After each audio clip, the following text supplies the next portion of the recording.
Showbiz action muna tayo. Newlyweds sa sina Oyo Soto at Christine Hermosa, handa na nga bang mag-baby? At premiere night ang pelikula ni na Luis Manzano at Ann Curtis, hindi pinalagpas ng star for all seasons na si Governor V. Jeff Fernando, ikwento mo. Ngayon lang nagpakita sa publiko sina Oyo Boy Soto at Christine Hermosa matapos ang kanilang kasal noong Enero at ang nakapagpalabas sa Newlyweds. Walang iba kundi ang kanilang mami na si Dina Bonnevie. Hindi kasi alam ko in-interview na ako tungkol dun. Wala.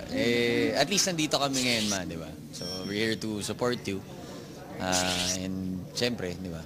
Love ka naman namin. Sama-sama every now and then. Bakit kapag daddy nila nag-a-attend sila ng premiere night? So full force. And syempre, suporta na rin kay Ann. Kaibigan din naman nila si Ann. Nang tanungin kung kailan magbe-baby ang mag-asawa, Kaya mo dad, bibigyan kita ng apo kagad. Agad-agad. Maraming marami. Parang dali, no?